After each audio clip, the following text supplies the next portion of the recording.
Are you tired of the same old pro wrestling? Then check out the amazing action on Powerslam.tv, the biggest indie pro wrestling channel in the world. Get over 4,000 hours of the best pro wrestling events from over 110 of the biggest names in the industry from over 15 countries around the globe. Get your free trial today at Powerslam.tv. What's up, y'all? It's Jeff Cobb, and you're listening to Ricky and Clive Wrestling Show on Social Suplex Podcast Network. You're listening to the Ricky and Clive Wrestling Show. Listener discretion is advised at all times.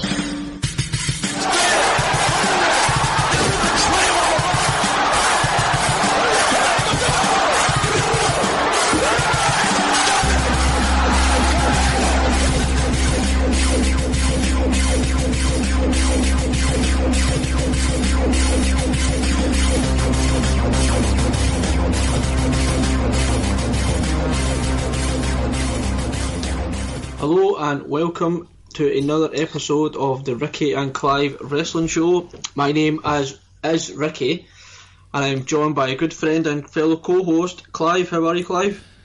Bonsoir à toi, Ricky. C'est amusant d'être assis ici dans le siège passager de ce véhicule Social Suplex, conduisant à toute vitesse sur la route de WrestleMania. And that was for Twitter follower Kath. You might want to repeat that in English to our non-French speaking listeners. Good evening to you, Ricky. It's nice and relaxing here in the passenger seat of this Social Suplex vehicle as we travel on the road to WrestleMania. Ricky hosting again, backed by popular demand. Yep. And a message to Kath as well, since we promised her, so I would just like to say J'espère que vous allez bien, which means I hope you're well. That was a beautiful accent. Thanks, I thought I'd try and add a little bit of a twang there to the final words. Before we get started, I may as well do one or two little plugs. Folks, head over to Powerslam.tv, where you can get up to over 4,000 hours of content of independent wrestling from across the globe. Just type in the promo code Social Suplex and you'll get over 4,000 hours of free content. So unfortunately we weren't with you last week. We actually did record. Yeah. Unfortunately, which was one or two technical issues once we got done recording, so we weren't able to release anything. Apologies, or maybe you just wanted a little break from us, but I don't see why you would want a break from your good friends Ricky and Clive. But we're back here. We're going to do our NXT and WrestleMania preview. I will shoulder the blame for the technical snafu last week. I have no clue what happened. I know when it happened, where I lost the audio, but it just disappeared, and I was up till the wee hours of Thursday morning fretting, panicking and sweating, not necessarily in that order, so I do apologise. Maybe some people wanted a break, but at the end of the day we do have some a loyal listenership, and if you were sad that you didn't get some Ricky and Clive this week, you've got it this week, whether you like it or not. So be it. Shit happens. Not like it was intentional, so there's no blame here or anything as such. You do, it's a long job, uploading and editing, etc. So, you're not going to get any grief from me. Best joke of the whole podcast as well last week, and nobody will ever hear it. And let's keep it that way. Okay. Shall we just get started then? We'll start off with a little bit of an NXT preview. So first on the card, well, not so much first on the card, first on our card here, we've got Matt Riddle versus the Velveteen Dream. What are your thoughts? First of all, we did go into detail a lot of this card last week, so it will just be a diet version of a preview for NXT TakeOver. So with this one, it's a bit hard to call. I feel as if Velveteen Dream hasn't really done much with the title, but Matt Riddle's come along. He's got that undefeated streak. He's popular. I thoroughly enjoyed his Fatal 5-Way match that he had a couple of weeks ago. I hold my hands up. With the match, I think I'm just going to go for Matt Riddle. Momentum seems to be on his side just now, and I know that Dream is untested right now, but what can you do? So can I quickly pause you for a moment? Because look at your phone. I know, I'm looking just now. So I've answered, so I'm going to put my headphones out so you can at least hear. We've got Josh on the line. Josh seems to be driving on to New York, I believe, at the moment. And it's reconnecting, lost connecting. Want me to try and answer? There he is. Can you hear me?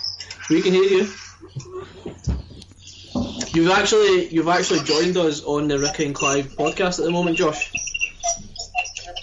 Oh, you're doing the podcast? Right now. Yep. Am I on the podcast? You're on the podcast. Well, I'll let you guys go. My bad. no. Joshua, do you want to plug Suplex Mania while you're here? See you, man. Alright, take care. Oh well.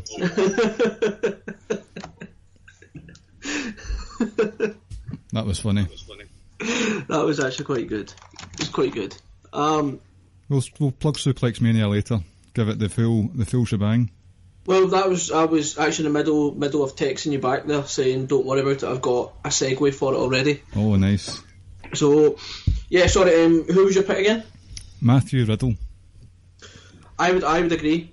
I'm going to go with Riddle as well. I think it's more so not because Dream's getting called up or anything, not because anything to do with Dream. I just don't see Riddle losing at this moment in time. You know, he's only been up for less than 6 months or so. Mm-hmm. So yeah, I don't see him losing at this moment in time. So yeah, I'm going to go Matt Riddle as well. Like I says, I told you a while back that Matt Riddle just like Ronda Rousey would eventually grow on you, and it's happened, and I'm expecting a pretty good match on Sunday. His wrestling's grown. Well, not that his wrestling's grown on me. His performances in the ring have grown on me, just not the character as yet. Mm-hmm. No, yeah. Like I said, I think the character itself is something you may never get on board with. Probably not. So, but I feel like the actual wrestling part of it, you know, you always like, and I think that you'll kind of push aside your issues with the character because you'll enjoy the wrestling so much. I hope so. I definitely enjoyed the wrestling in the Fatal 5-Way a couple of weeks ago. No, it was a really good match. And like I said last week on the podcast, I actually wasn't up to date with NXT. I'm up to date now. We'll get the final show. We'll watch it tomorrow. So yeah, I'm expecting a real good match, just like every other match I'm expecting on the card. So I've got nothing else to add to that. Okay. To that match. Okay, so moving on, I'm going to leave a specific match to the end, just because I feel like that's the match we're both probably most looking forward to. So I'm going to move on with. So again, it's Shayna Baszler versus Io Shirai, Kairi Sane, and Bianca Belair in a fatal 4-way for the NXT Women's Championship. I'm going to go with Bianca Belair. Okay. I picked her at the Royal Rumble. And any woman that can make Shayna Baszler bleed the hard way, you know, gets my thumbs up. I felt we could have put the title on at the Rumble, but we never did. And I think we're going to see Shayna on the main roster shortly. Maybe they might do if she loses the title here, they might do a rematch or something, so we might see her in the build up to SummerSlam. But I definitely think in the next few months we're going to see Shayna come up. And like I said, Io Shirai and Kairi Sane, I'm not like the biggest fans, if you know, truth be told. So yeah, I'm leaning towards Bianca Belair here. As am I. I'm not sure if it was the correct call to put the title on Belair at Royal Rumble weekend. I can understand why it didn't happen, all with all that outside interference from Shayna Baszler's goons. But with this being a fatal four-way, shenanigans will no doubt ensue. There's plenty of room for the people who are going to interfere to be distracted in this, with Shirai and Kairi Sane in the mix as well. The build to the match has been lacklustre for me. It's possibly because Shayna Baszler's goons, I think they've devalued her as a credible, strong force. I think they tried to reinstate that with Baszler choking everyone out a few weeks ago. And her match with Mia Yim a few more weeks ago was excellent. That reaffirmed my belief that Baszler is like one of the best women in the whole of WWE at the moment. Mia Yim did very well for herself as well. But this match, it's the one I'm looking forward to the least. Shirai and Kairi Sane, they're alright. They don't do much for me. I blow hot and cold with Kairi Sane. I have noticed though that Io Shirai seems to have picked up English, unless she already spoke it. She's picked it up a lot quicker than both Sane and Asuka, if we're going through the whole Japanese woman coming over thing. Because she did an interview on NXT a couple of weeks ago and she was just rattling through the vernacular. So maybe this is obviously looking a lot further down the line, but if she's got some good English, Big Vinnie Mac might see a future with Io Shirai. That's a long way down the line though. I think it's a bit too early to give her the title. Kairi Sane's already had a turn. Shayna Baszler would hopefully be coming up. That would be good to see. I think it's time for Bianca Belair to win. That would be excellent.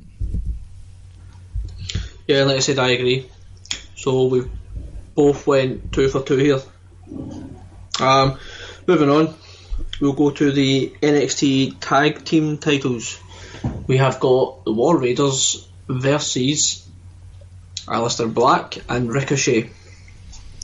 It's just it's like a throwaway kind of match feud, if you know what I mean. There's not been any build because, like we say, the entire build has really been revolved around the Dusty Classic.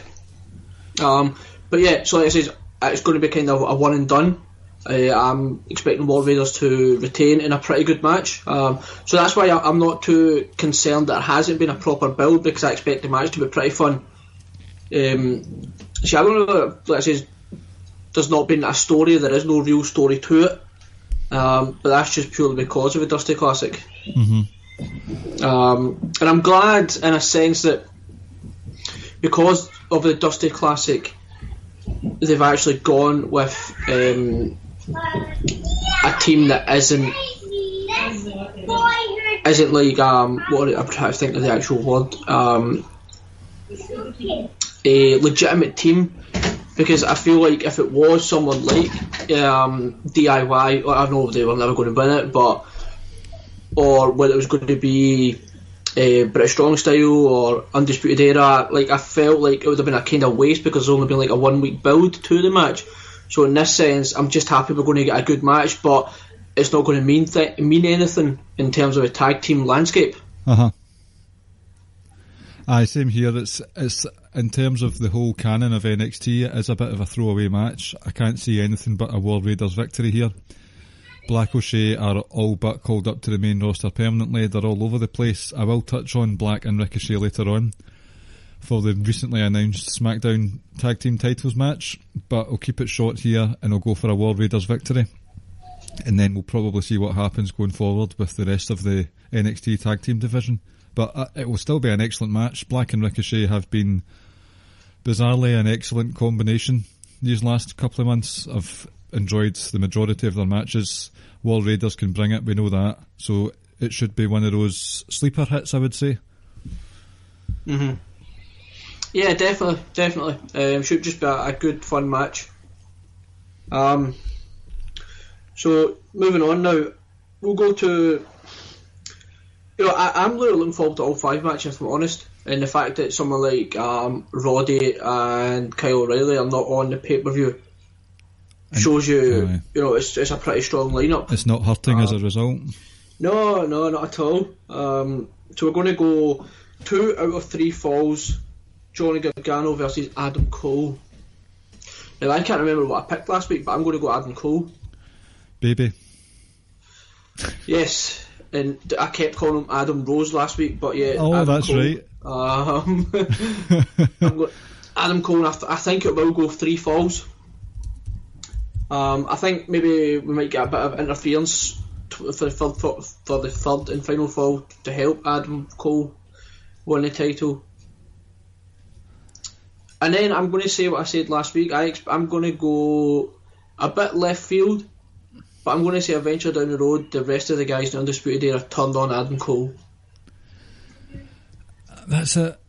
Has it often? Do you usually see one person betray the rest of a faction? Because it feels like that is the case. So I can't remember off the top of my head the rest of a faction turning on one person. The most famous one I can think of is Evolution. But has there been any more that you can think of? It turns on just a one. Uh-huh. Well, Hogan, maybe, because of what took place after the match with The Rock. Oh, the NWO thing. Oh, aye. Yeah, and then you had Randy Orton with Evolution. Yeah, that's the one I'd said. Sorry. No, I'm just trying to think if there's more, but so it would be kind of almost unprecedented if they did something like that. We could probably say Nexus, but they were like turning on everyone at some point, left, right and centre. Aye, that was a bit of a stramash, for want of a better word. But I like your booking there. My pick for this one is also Adam Cole. Johnny Gargano to me is a habitual loser. No matter what he says, he's lost more takeovers than he's had hot dinners. He might be Mr. Takeover, Johnny Takeover, but his win-loss record is horrendous, so I can't see anything but an Adam Cole victory here. The match itself, 2 out of 3 falls, that's the signature NXT match. And I've said this many times, Undisputed Era in their many forms were the common denominator in a lot of NXT TakeOver and TV's best matches last year. He might not be flashy, he might not be super duper work rate guy, but Adam Cole, he can make a match look special. We saw that last year with the likes of Aleister Black, Ricochet, Pete Dunne. So because of that, and Johnny Gargano is a bit flashier, I think we're going to be looking at an excellent match here, regardless of the outcome. Oh, definitely. And I'd like to see Adam Cole with the title, to be honest. Partly because, if you ever were going to do Gargano Ciampa again, you can put the title on Gargano at a later date if you wanted. I don't really don't want to see him holding it that long. Yeah, that could be a long way down the line. Exactly, and that's why I'm saying, I'd like to see Adam Cole, even if it's just for a couple of months. Doesn't need to be a long period. So yeah, we both went Adam Cole. I think we're both going to pick the same 5 winners here. Probably. So we'll move on to what is probably, it could well be my favourite match of the weekend. Oh, my word. It's certainly, I think it's in the top 3, I know that much. Pete Dunne versus Walter. One big gripe with it, that it's on an NXT takeover. And I know last week we were talking about and saying that, maybe the takeover in UK was just a one-off event. I would have loved to have seen this at a takeover in the UK. There still could be a rematch. Yeah, but I mean, how often do the rematch build up in terms of the hype compared to the initial match? That's true, but you could add Mr. Wrestling himself, Joe Coffey, into the mix and make it a triple threat. Most definitely, I would pay some hard-earned dosh for that. The GOAT himself. But on the other hand, it's more exposure for them, but more importantly, more exposure for the NXT UK brand. Correct. So, it is what it is at the moment. I'm going to go Walter. Changing of the guard. A real hard hitting affair, I think. I'm really looking forward to this match, without a doubt. And I think this may lead to Pete Dunne heading over to America full time on NXT. Interesting. So early into NXT UK. The reason I say that is I felt that initially in the launch of NXT UK, I would have liked to have seen Pete Dunne there for about a year, just to help it grow in its infancy stage and establish it. But you've got a big name in Walter, so I think NXT UK could afford the loss of Pete Dunne at this moment in time, purely because they have Walter there. Right. And then you could move Pete Dunne over to NXT Florida, where I think that was always going to be the plan anyway. It's probably just coming a little bit sooner than I expected, but like I said, I never expected Walter to be in NXT UK though. Right, okay. I mean, either way, it's going to be on the network, and I'm going to watch it, so it doesn't affect me that much. And the fact that this match is on the Florida Takeover, not a Florida Takeover, you know what I mean? Mm-hmm. The Florida show, it doesn't affect me personally, because realistically, the only time I would go to a takeover if it's in Scotland, and they're going to the tapings there later on this month, which we shall be in attendance for also. So from that point of view, I'm not that fussed. It should, as you say, it will be an excellent match. The build for a lot of the takeover matches hasn't been amazing, but at the same time, a lot of mouth-watering options here to sink your teeth into. I think as well that Walter will win.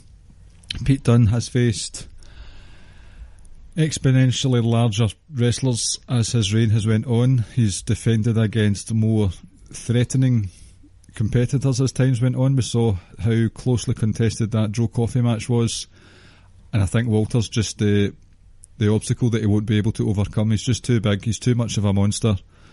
It took me a while to warm to him, but I've seen enough of him now to get behind Walter.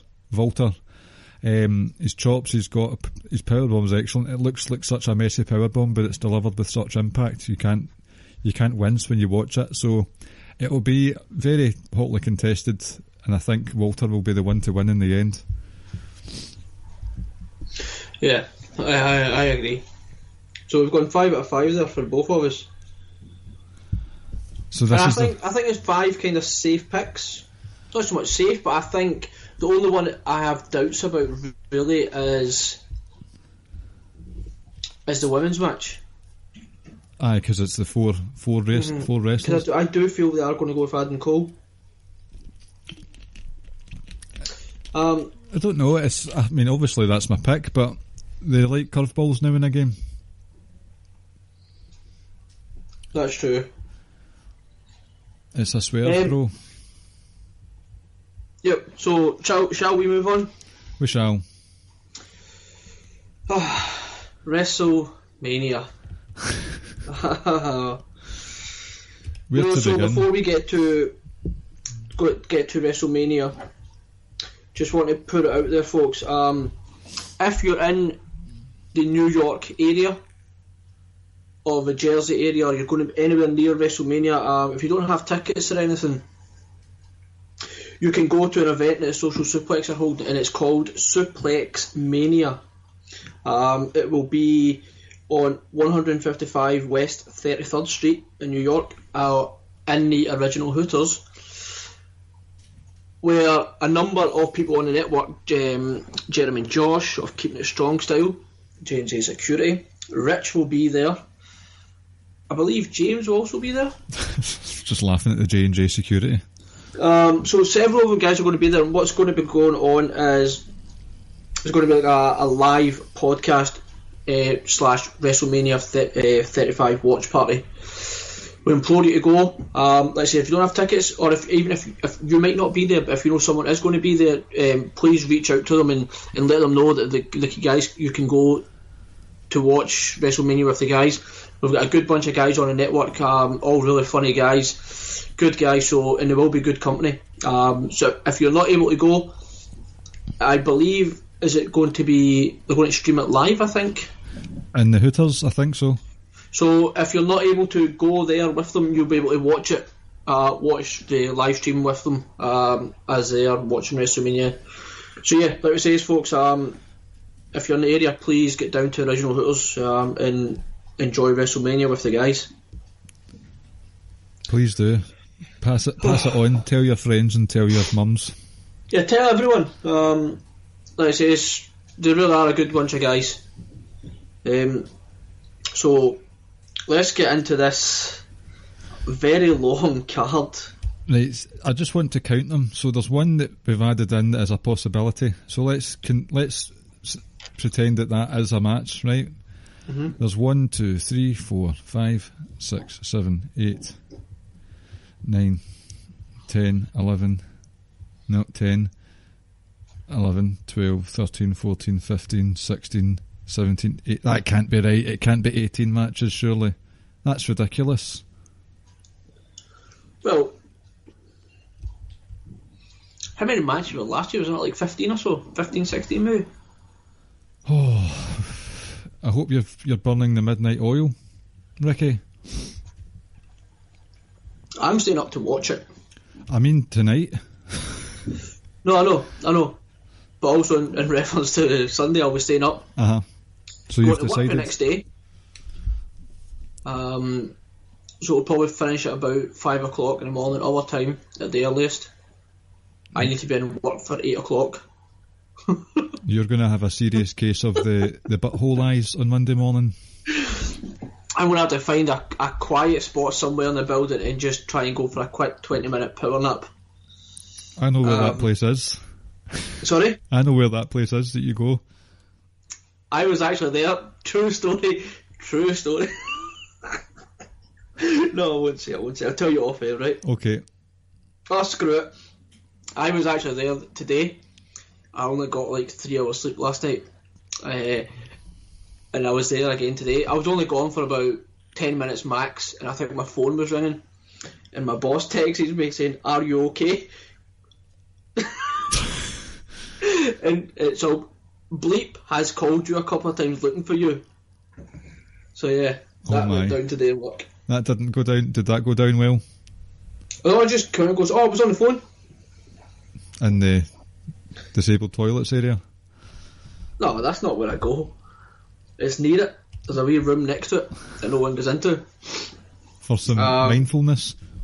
Just to rest my weary eyes. Right, anyway, now that I've just put that out there, and I'll be getting sacked tomorrow, no doubt. Let's move on, shall we? So you said how many matches? You said there was 18? I think so, and that is including one that we don't know if it's confirmed or not. So if you want, do you want to start with that one? Get it out of the way. So I'm going to guess and say there's going to be 4 matches on the pre-show. Okay. So yeah, we'll start off with, which I don't think as of right now, as of recording, has been confirmed, but we're going to go with it. It's The Revival versus Zack Ryder and Kurt Hawkins. This is based off a .com video where Hawkins and Ryder's jaw were talking to Revival backstage and challenging them to a match at Mania, and Dash and Dawson said, "We'll see about that." So I don't know, it could be a throwaway thing. It was on .com. Well, let's just say they do go with it, because I think they have to, because the Raw tag titles have to surely be on the show. Every other title is. Main event. I'm going to go Revival to retain. Yes, good lad. I don't have too much to add to it, if I'm honest, so I'm just going to say Revival to retain. Revival back to their best on Monday night, bending the rules as much as possible without actually breaking them in order to retain the tag titles against an informed Ricochet and Aleister Black. Reminded me of their NXT days. It was great to see. They're on the momentum. They're going to pick up more wins than Goldberg and Asuka combined over the next couple of years, so that means Revival will win. Yep. Moving on to your baby. Alright, okay, let me scroll down. I'm taking notes for our predictions table league, which the score is currently Ricky with 32 and Clive with 26. This could all change with the Battle Royals, where there will be 10 points up for grabs. I do what I do. I do what I do, folks. You do what you do. So here we go. Buddy Murphy versus Tony Nese. Thoughts? Loads of thoughts, but we've got a long card here. If you would like to know more thoughts on one of my sleeper favourite matches of the weekend, head over to lordsofpain.net and socialsuplex.com for the weekly 205 Live review. Nice plug. What's that? Nice plug. Oh, thanks very much. You could say it was electric. I won't. Tony Nese for the win. Momentum is on his side. It's been a good wee story they've told. Tony Nese for the win. I agree, but I think for me it's more so, where does Buddy Murphy go then if he retains? You know, he's pretty much mowed through the vast majority of the division, or certainly the credible threats at this moment in time. So where would he then go? So yeah, I'm going to go Tony Nese. And I actually wouldn't mind seeing Buddy Murphy going over to Raw SmackDown then after this. Aye, same here. Alexander went through all the most prominent talent and then he ended up going in a losing streak for quite a while, so I'm sure they can think of something. They might run a rematch, a couple of 205 Lives down the line or something like that. But Buddy Murphy on either Raw, SmackDown or NXT UK, just give me more Buddy Murphy matches, please. Yep. So we'll go Buddy Murphy. Let's move on. Tony Nese. So yeah, sorry, both went Tony Nese. Moving on, and it's the Women's Battle Royal, which, as you say, is worth 10 points. I said it last year, I'm going to say it again. Outside of people like myself who enjoy Battle Royals / Royal Rumbles, you need to give people some sort of incentive or some sort of, you need to dangle a little carrot for people to want to be invested in this match and for it to be taken seriously. I said last year the winner should get a title match, whether that's one of the males get an IC or US. Hell, I'd even just say screw it, let's just give the winner of the men's Andre the Giant Battle Royal a title shot at either the WWE title or the Universal title, and the same now goes for the women. Like I said, if you want people invested in it, you need to have some sort of serious prize for the winner. Yep. Some sort of incentive, other than the fact that, yeah, I win this meaningless match. So, but for the women's Andre the Giant, the women's Battle Royal, I'm going to go Naomi. Okay. And like I say, I know it's probably too late now, unless they maybe announce it in a pre-show or something, or between now and Sunday. You need to give them something. You need to give the winner something noteworthy other than just raising their hands, because ultimately a couple of weeks down the line it means absolutely nothing. Even if if they get a title shot and it's just a little throwaway match at the next pay-per-view, so be it. It's something different. So even though Naomi won it last year, you still want to pick her? Sorry to throw that seed of doubt at you there. No, I think I will just go with Naomi. Okay. This was a lottery. I had no clue what to go for, but I thought there's been a lot of focus on Mandy Rose recently. And there's been a bit of loggerheads between her and Sonya Deville, so I think that it will come down to those two ladies, and Sonya Deville will be the one to, in a sort of mild babyface turn, she'll beat Mandy Rose and she will be the winner of the Women's Battle Royal.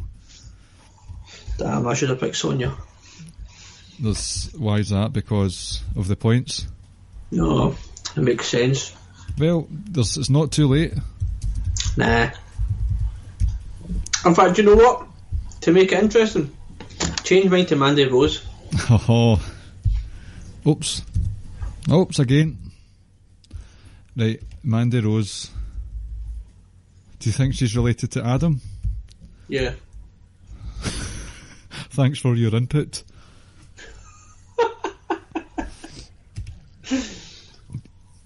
So, moving on now, we have the men's Andre the Giant Battle Royal.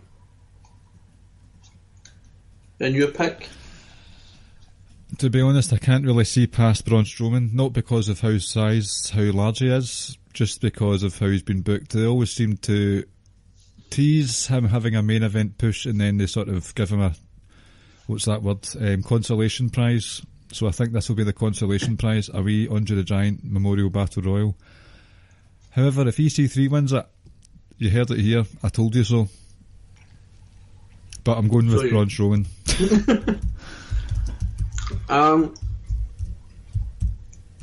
Remember, it was a couple of years ago when I picked Rusev to win Money in the Bank when he was never actually in the match. Oh, here we go. Did you not also pick him for the women's Money in the Bank as well? I did. So much for Rusev, Mark, I am. Oh no. Bray Wyatt to win it. Although I actually think Bray will probably return on a Monday or Tuesday, but I'm just screw it. Bray Wyatt to win it. Okay. That's fair enough. Kind of full circle there with Matt Hardy winning it last year. And you've been desperate for Bray Wyatt to come back for quite some time, so that's fine. I love me some Bray. You do. And I enjoyed your fantasy booking of his return a couple of weeks ago. That was excellent. Thanks. You're welcome, pal. So, the Intercontinental Championship, Bobby Lashley versus Demon Finn Balor. I don't have much to say on the fact that Finn's winning. I have less to say. Right, okay. Finn. How can you have less to say? I can't tell you because that means I would have more to say. And your pick is? Finn. They may as well have made this a best of 7 series or something because they have wrestled an inordinate amount of time and even if it did make a best of 7, it would not be anything like Cesaro and Sheamus' best of 7. See, aye, that was excellent. That shit was excellent. I might watch that back. That was fantastic because Sheamus is fantastic. Bring back League of Nations. Oh yes, please, 2.0. And I'm going to put on my entitled fan hat now. Was there ever a less demanding need? Was there ever less of a need than now to bring back the Demon character against Bobby Lashley? I guess it's a dramatic thing and it's a WrestleMania, blah blah. Nah, that's all I can think of. But the stakes need to be higher than Bobby Lashley. I know. But I didn't bring it back for Brock Lesnar, but I brought it back for Bobby Lashley. I know. And I get Lashley's legit. Of course. But we're talking about kayfabe wise here. He's not in comparison to Brock. Aye. So... Well, we ended up having a lot to say about this one then. We actually did. Right, let's move on. Quickly. Both went in. So we've got the Women's Tag Team Championship. Sasha Banks and Bayley versus Beth Phoenix and Natalya, Nia Jax and Tamina, and the Iconics. I'm torn. I know. See, I had picked the Sasha Banks and Bayley, but I'm now leaning towards Iconics. See, I think, without giving too much away, I think there's going to be a lot of important babyface victories on Sunday night, but they have to level it out. They have to balance the scales a wee bit, so there needs to be a few heel victories over the course of the night. So because of that, I'm going to go for Nia Jax and Tamina. Because you need some hashtag heat. Yep. I would love to. I'm going to stay with Sasha and Bayley. Okay. But I do think the Iconics are cute as hell. I would mark out like a silly bugger if the Iconics won. I think that would be excellent. I can't see it happening. I would love to see it though. They would run with that. So, but Nia Jax and Tamina Snuka. Interesting. In fact, I don't know. There's not really a brand split anymore, so it doesn't matter about Raw or SmackDown. So you're going with the Boss and Hug. Yep. Botch and Hug. That's it. So, moving on. The WWE United States Championship. Samoa Joe versus Rey Mysterio. Now, I'll go for Samoa Joe, right? But this match is up in the air now, is it not? With the ankle injury. Yeah. Let me quickly Google it right now. See if I don't know what the source of this news is. I'll go on Twitter. Well, didn't someone in one of our groups say it was WWE put something out? Did they? It could have been like it could have been a work. Who knows? Injury update. Rey Mysterio suffered a ankle injury against his match. Rey Mysterio suffered an ankle injury during his match against Baron Corbin. That was on WWE on Twitter. Again. So I don't know. Is that kayfabe or is it not? Let's just assume he's going to put a lot of ice on it. Some rest, ice, compression and elevation for the people who enjoy some exercise. Yeah, so let's just say it's going to be Joe and Rey Mysterio. I'm going to go Joe, but if it's not Joe and Rey, I think we'll probably go Joe versus Mustafa Ali. Oh, right, okay. But I'm still going to go Samoa Joe regardless of who he's facing. Whoever it will be, it's going to be a good match. A real good match. As much as Joe has felt underappreciated by management, well, I don't know. He's just not won a lot of big matches when they count. Having said that, I still think it should have been someone else who won the US title, maybe Andrade or Rey Mysterio, so that we could have had a super duper blow off match between Mysterio and Andrade at Cien Almas at WrestleMania. Title on the line. You don't need to do the mask match at all, just titles with Canadian destroyers all over the shot. So it's a shame that I feel that way, because I know that Samoa Joe can bring it. Just, it's a match that, okay, it's happening, and we don't even know if it will happen. Yeah, I'm not entirely even sure how I feel about the masks kind of match, because sometimes it's almost too obvious depending on who's in the match who's going to win it. So like I said, I'm going Joe regardless of who he faces. Moving on, Randy Orton versus AJ Styles. Did you catch? I am really excited about this match. The lovely promo battle last night. Yes, that was funny, I have to admit. Did you also see where Kevin Owens was introducing Randy Orton, and he had his little cue cards? So he has his two cue cards. So he goes, you can see what I'm doing. So he goes, the Viper, then pulls one cue card away. Oh, I didn't. And then the other one, it says Randy Orton. I hadn't noticed that, actually. Oh, it's hilarious. I'm going to go AJ Styles. Yeah, I think this has to be one of those, put the not necessarily younger, but the fresher face over. And like I said, this is also one of the matches I'm really looking forward to this weekend. I think this has got potential to be one of the better matches of the weekend. Certainly of WrestleMania. I think if sometimes when I say weekend, we can just we feel like it's going to be difficult at times to match the quality of NXT TakeOver. Purely because I think time comes into it as well. But certainly on the WrestleMania card, this could be one of the top 2 or 3 matches of the night. I really think I'm really expecting Randy Orton to bring it. We know what AJ Styles can do, so yeah, I'm going to AJ in a really good match. Yeah, as you say, we do know what AJ Styles can do. Randy Orton, there's always this. I don't even know if it might be a myth now, because this whole is Orton going to be motivated? I think he's been motivated for the last few months. Truth be told, and see when it comes to WrestleMania matches for Orton, see when the pressure's off, there's not a title on the line, it's a bit further back down the card, he excels. He has better matches, I would say. Thinking about the likes of Seth Rollins, Undertaker, I know that was something big was on the line, but it wasn't title stuff, it was just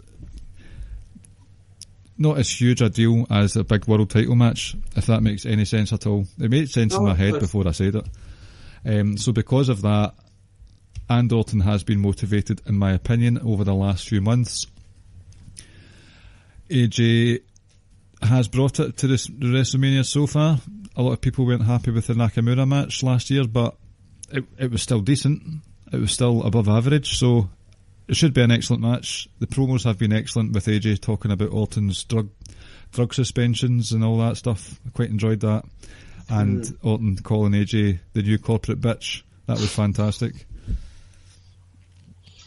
Yeah, I said you kind of get the impression that Orton thrives coming up against someone like AJ because of his background and history, and he just gets to kind of take shots at the indie scene and, you know, just that kind of genre of wrestling. Mm-hmm. So, but yeah, I'm going AJ to get the win. Moving on to another match that, again, like I say, is in one of our group chats on WhatsApp. There's probably only about 7 or 8 matches I'm looking forward to, but I don't actually think that's the case. So we'll move on to this one. The Miz. Do you think there's more to look forward to? I think so. The Miz versus Shane McMahon. And this is one of the ones I'm kind of looking forward to in a sense, because I'm invested in Miz as a babyface. Interested to see what it's like. And is this no holds barred, or is this Falls Count Anywhere? This is the Falls Count Anywhere one. So you're going to get a couple of real big spots. And I get, you know, Shane McMahon's going to do something crazy that's kind of a norm. So be it. You know, just so be it. We'll see. Let's see what he does this time. And you're going to see some chair shots, some maybe table bumps, maybe get into the crowd. Hopefully it spills into backstage, kind of like what happened at SmackDown with The Miz. What did you make of that stuff on SmackDown? One from last night or the week before? This week with Sanity. 3 strong. Just capitulate. Yeah, I mean, you could say 3 strong, but a bit heavy-handed. Let's look at it. Kayfabe wise, they're not a threat and never have been posed as a threat. So fair enough. Fair enough. So like I said, the only reason I'm investing in this because, like I said, you probably are going to get 1 or 2 crazy spots, and interesting to see Miz continue this babyface run. I hope it's better than his babyface run at the start of the 2010s. I think it will be better because he's better. He is a better performer. He's better on the mic. He is better in the ring. He now has the adulation of the internet wrestling community, whereas before he most certainly did not. And we can say what you want, right? But that's still a big thing to get that. Because now people actually want you to succeed, and people are not willingly going out of the way to kind of to hurt you or like to rebel against you. There are a lot of people out there who stand hard for The Miz. Mm-hmm. I'm one of them. I know Cow's a big fan of him as well. Yep. I became a fan. It took me a long time. A long time, but the Talking Smack segment speaks for itself. It was around the time with the Dean Ambrose feud where they had a non-disqualification, like a disqualification heavy rules match at the Extreme Rules pay-per-view. I thought that was a fantastic match. Very, very cleverly told match, that one. And since then I have really enjoyed his work. Mm-hmm. So I am a fan now. I'm just not a fan of this. Well, broken record time again. For The Miz's dad to only come out now after winning the great, like the tag team titles, after the career he's had, getting TV shows on his own, marrying a beautiful woman, getting a children already, 2 and another one's on the way, all the accolades he's received, he's in films, and now after winning a tag team title with a dinosaur, his dad finally says he loves him. And now these are the daddy issues that The Miz has. I've never bought into this story from the get-go, so I've not really been invested in it. I know I keep saying this, but it's bizarre. The Shane heel turn I can understand, but The Miz's face turn, the reasons for it baffle me, absolutely baffle me. Oh, that's fine, totally understandable, but I'm going with a Miz win. Yep, me too. So, you know, at the top of this card that we're discussing, you said 18 matches. Right. There's actually 19. Is one of them doubled in though? Sorry? Is there a duplicate somewhere? No, there's actually 19 matches. We've got SmackDown Tag Team title match. Yes. We have the Usos versus The Bar versus Aleister Black and Ricochet for some random reason. And the final team was... Who was it again? Is it Gallows and Anderson? No, it is Rusev and Nakamura. Oh, so it's Rusev and Nakamura. Go for... Usos win. I mean, I don't even know why Rusev and Nakamura are in this match. Like, you know, they're just not a threat, not a legit tag team, nothing. That's another one where their conception made no sense whatsoever. No, none whatsoever. I'm going to go the Usos, although I can actually see Aleister Black and Ricochet winning the title. See, I do have some things to say about those chaps. Name, about who? Off the top of your head, name... About who, sorry? Black O'Shea. Right, off the top of your head, name a call-up from NXT over the last couple of years who has had the TV time, the win-loss ratio, the chance to shine on both Raw and SmackDown and NXT, all three of them, in the space of a couple of months. Has there been anyone who's had a more successful call-up over the last couple of years? Just in terms of overall perception. Well, Drew's initial call-up was fantastic until it kind of went... until it stagnated a little. Mm-hmm. Harping back, even though he lost the NXT title and stuff, would be KO, but that was more so in terms of shock kind of impact and the standard of matches him and John Cena produced. Uh-huh. I suppose Asuka for a while. For a while, yeah. It just feels as if these guys have been on a tear. See if this was a pay to play, they could retire right now. They'd be loaded. It's near enough every Raw and SmackDown they've been on. Black was away a couple of weeks ago for his honeymoon with Zelina Vega, which was random that they announced that.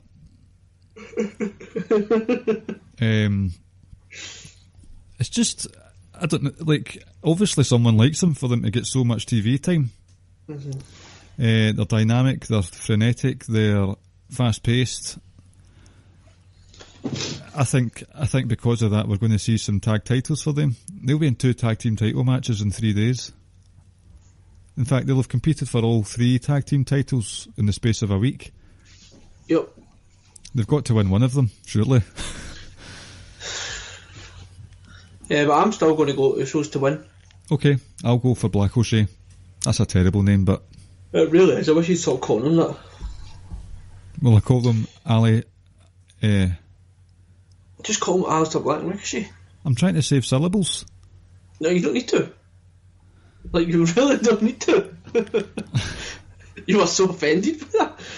Right, so we're more than halfway through this card. So next up, on the WrestleMania card itself, I think this is the match I'm probably most excited for. Roman Reigns versus Drew McIntyre. Oh, give it to me. I think this could be... It's going to be so hard hitting. Probably looking about maybe... I don't know, about 15 minutes of in-ring action. Mm-hmm. More than enough time to put on a good match. I think this is a prime candidate for a curtain jerker. Maybe. But I think with that, the curtain jerker, what could they start off with? They could potentially start here. See that? Or they could start Joe and Mysterio or Joe and whoever. Mm-hmm. If they were to open the show, though, that would go against my pick, because I think they'd want to start the show with if they were to start the show with a feel-good moment, Roman Reigns back from his cancer battle, his first solo singles pay-per-view match, gets a victory. That would... Or they could go the women's tag match, or maybe the SmackDown tag match. Mm-hmm. But this match itself, I don't know why, It just appeals to me on many, many levels. You can say what you want about WWE lacking taste, lacking tact, but Drew McIntyre homing in on Roman Reigns being off sick it's worked very well for this, and I'm really invested in this feud. It's only been a matter of weeks old, and it just feels like it's going to be one of those really personal, I'll batter you harder than you can batter me efforts. That's just what it's coming down to. That's just, I'm a man, you're a man, and we're just going to fight. And Drew's looked strong the last few weeks. He looked strong a lot over the last year. It's just a case of... I think you just had to get him away from the fucking Ziggler and Braun Strowman stuff. He cools off not through losses, he just cools off through not being used, or he ends up paired up with Corbin and Lashley again. But focus on Drew McIntyre being a singles guy. And I'll give you my pick. I'm going to go for Drew McIntyre because, okay, you've got the feel-good moment of Roman coming back to win, but this could be a big put-over for Drew McIntyre if he wins this. Let's say, for talking's sake, that Seth Rollins wins the title. You've immediately got a credible threat in Drew McIntyre. I know they've wrestled recently, but this is for more stakes. Get Drew McIntyre on a singles run with a big emphatic victory over Roman Reigns, and just watch him shine. Okay, I slag his accent off every single week, but he's got a presence about him, definitely. Most definitely. And I can actually see Roman losing as well. I've actually gone for Roman to win. Okay. But not with any great certainty. Conviction. I made my pick. I think that's a real toss-up kind of match, and it could open the show. Really looking forward to it. Like you say, the build has just been a couple of weeks old, but it's already got a lot of people invested. I think obviously Roman can overcome the loss, or the loss isn't going to be much of a detriment or having an effect on Roman as much as it will on Drew. So even if it sets Roman back a little bit, it's not that big of a loss. No, I wouldn't say so. But I'm still going to go Roman. Is Extreme Rules around the corner? I think it's Money in the Bank that's next. Really? That's bizarre. Because I could see that could just be a guess, right enough for me. I would have loved to see Roman and Drew in a stairs match, to be honest with you. Let me double check. Okay, see, while you double check, I'd just like to... I've fallen out of love with WrestleMania over the last couple of years. Unnecessary padding out of the show with just nonsense segments, and especially the musical act. I've never understood the need for a musical act. Fucking Elias. No, see, right, I get it. I do get it.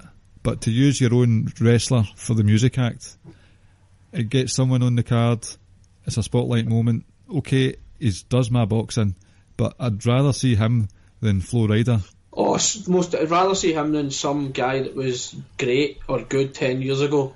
On top of that, Elias doesn't exactly play the guitar very well. Oh, see, back in NXT, he was shite on the guitar. That's what probably makes it even funnier. It's Money in the Bank after WrestleMania, then it's Extreme Rules in July. That's crazy. Yep. So we've both gone with Roman? No, I've went for Drew Mac. I went Roman, right, okay. Right, moving on. Oh, you're going to like talking about this match. We have part-timer Triple H versus part-timer Batista in a no-holds-barred match with Triple H's career on the line. Triple H wins.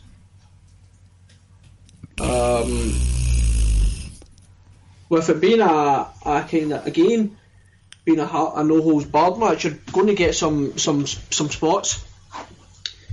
Like I say, I may not be like the most appropriate person to speak about Batista, because I've always been such a Batista fan. So that's why I fucking popped like hell when he came back a few weeks back.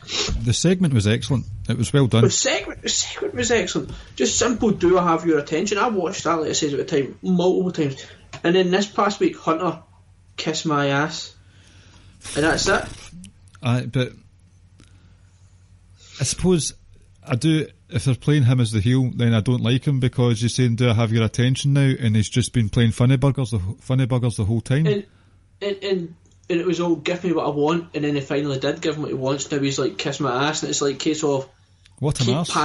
No, it's like, for me it was almost like, keep pandering to me, because this is what I want, and you keep giving me it, so keep kissing my arse to keep me here, or keep kissing my arse to give me everything I want. I thought it was great. Promo of the year so far. Oh. Not quite as good as Roman's "This Is My Yard Now" promo, but end yourself, son. Promo of the year. What, Roman Reigns? That was promo of the year. Listen, He stood in that ring for 10 minutes, boo after boo, getting called an arsehole, getting called this and that, then just said, "This is my yard," dropped the mic and walked away and laughed at everyone while they all lost their shit. I'm talking about the Batista one. Johnny Gargano's promo last week was better than about 40 promos I've seen over the last couple of years. Yes, but did Johnny Gargano manage to get himself a no-holds-barred match at WrestleMania against Triple H after attacking Ric Flair? No, he did not. Well, I'll tell you, I'd much rather see a 2 out of 3 Falls match with Adam Cole and Johnny Gargano. Really? I wouldn't. I'd rather see 2 Overhill 50-year-olds fight. See, I'm genuinely... the skip button will be pressed repeatedly for this match. No interest. No, it won't. By me? You watch it. No, I won't. See, if I want to watch a really good Triple H Batista match, I'll go back to the Hell in a Cell at Vengeance 2005. Don't do it 90% of the people who are subscribers of a network, or 90% of people on the internet who bitch and complain and say they're going to do something and then don't actually do it. Listen, although you'll never... We know several of those people. I know. You know that you won't be able to prove it, but I won't watch it. I'll watch Triple H versus Batista from 2005, because see that promo, during that flipping segment, he pointed at the camera and looked at footage from 14 years ago. Batista is going to be gassed after about 5 seconds. Wrestling in-ring fitness is a completely different kettle of fish than prancing about a Hollywood studio in body paint. Somebody's hot tonight. This is going to be worse than Undertaker and Triple H in Australia. Don't be daft. Don't you be daft. At least Batista has the ability to walk. Yeah, aye. And then he rips his breast apart with an Irish whip. That's fine. Dude's ripped. He's got a peg. At least he has a peg to rip. I'll rip him a new one if he does this. Let's be honest, you'll be doing nothing like that, and you will not be, and you'll continue subscribing to your network, and you will still watch Batista versus Triple H. Aye, from 2005. No, you won't. Are you ordering me to watch this? Yes, for the benefit of the podcast, you'll need to watch it. This is where you now break your news about next week. Oh, I'm sure they know by now. Nah, probably. Remember, last week it didn't get recorded, so... Well, just to confirm, I'm going on holiday with my family down to Essex to see the in-laws next week, and I go on Saturday morning, so I won't be able to see TakeOver and WrestleMania until a further confirmed date, but I won't be here for the podcast next week, so you'll be not stuck. That would have been awful of me. You'll be blessed to have Ricky host the show for you next week with some positivity about some Triple H and Batista matches, and he might or might not have a guest or 2 or 14 on the show. We'll see what happens. I'm looking forward to it. The guest thing, I'm still trying to figure out. I know I've spoken to Rance to record. I spoke to Jeremy and I run it past Jeremy before I said the okay to Rance that we were going to do like a recording Outsiders at Edge and Ricky and Clive together, and it was going to run on both our network and their network. Alright. But I'm away, leaving at 7 o'clock in the morning on Thursday, as well. Myself, just me, the wife, and the two boys are actually going up north for a couple of days. So we're leaving, like I said, at 7 o'clock in the morning. And I know if I do the podcast with the Outsiders Edge guys, I'm probably not going to get in bed till about 4 o'clock in the morning. I have a proposition for you. Yep. I could just keep this for off air, because it's pretty boring. No, it's fine, I'll just tie in with your jokes.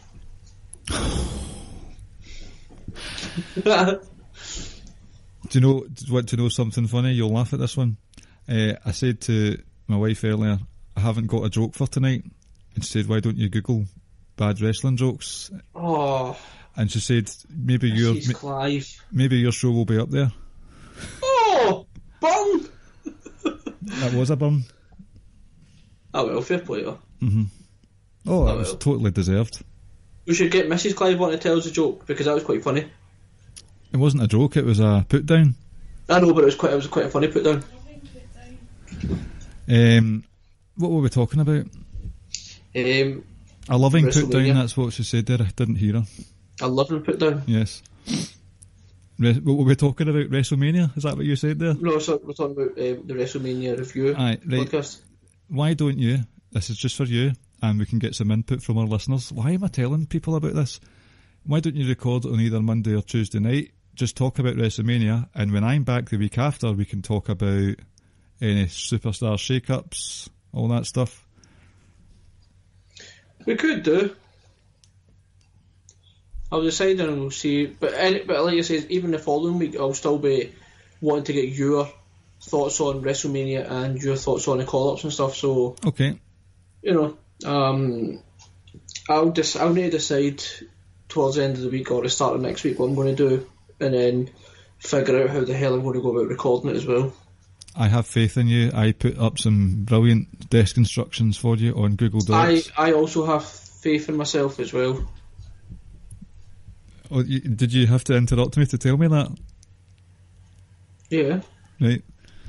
I have faith myself to produce the show, to record the show, to upload it, and I also have faith in myself to read your desk instructions clearly. And your desk instructions, they were absolutely perfect. Oh, really? Thanks. And obviously I wasn't paying attention enough because you sent a couple of other links to me that I just completely disregarded. It turns out I actually needed to look at. Uh-huh. But no, we'll figure it out next week. But anyway. There's not 19 random aside. The Women's Battle Royal has been entered into this Google Doc twice, so there is a duplicate. Oh, really? So that was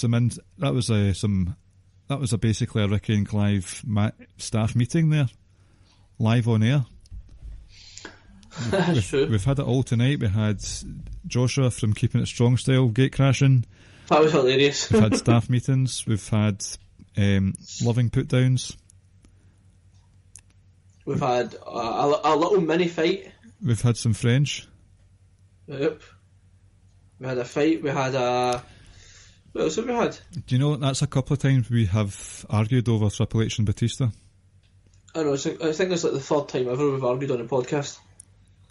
Just you wait until you tune in next week what I've got to say about you.